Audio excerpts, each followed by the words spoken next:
کہانی۔ ایک چھوٹی سی گاؤں میں ایک لڑکی رہتی تھی جس کا نام پر تھا۔ پر بہت خوبصورت اور مہربان لڑکی تھی۔ پر کی ماں وفات ہو چکی تھی اور اس کا باپ کا تعلق بہت غریب گھرانے سے تھا۔ پر کی بہن اور بھائیوں میں پر سب سے بڑی تھی۔ پر اپنی بہن بھائیوں کی دیکھ بھال کرتی تھی۔ وہ ہمیشہ اپنے گھر والوں کی خوشی کے لیے کام کرتی تھی۔ ایک دن گاؤں کے سب سے امیر آدمی کا بیٹا پر سے محبت کرنے لگا۔ اس نے پر سے شادی کی خواہش کی، لیکن پر نے انکار کر دیا کیونکہ وہ اپنے گھر والوں کو چھوڑنا نہیں چاہتی تھی۔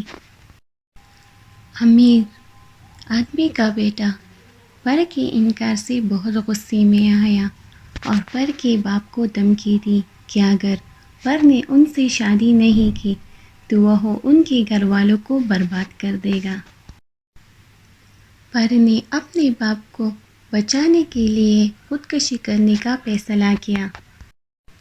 جب وہ دریا میں کودنے جا رہی تھی تو ایک بوڑھے آدمی نے اسے روک دیا اور اسے سمجھایا کہ خودکشی کرنا گناہ ہے۔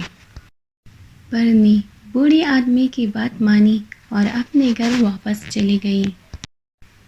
یہ کہانی پر کی ہے جو اپنے گھر والوں کی خوشی اور حفاظت کے لیے اپنی جان تک دینے کو تیار تھی۔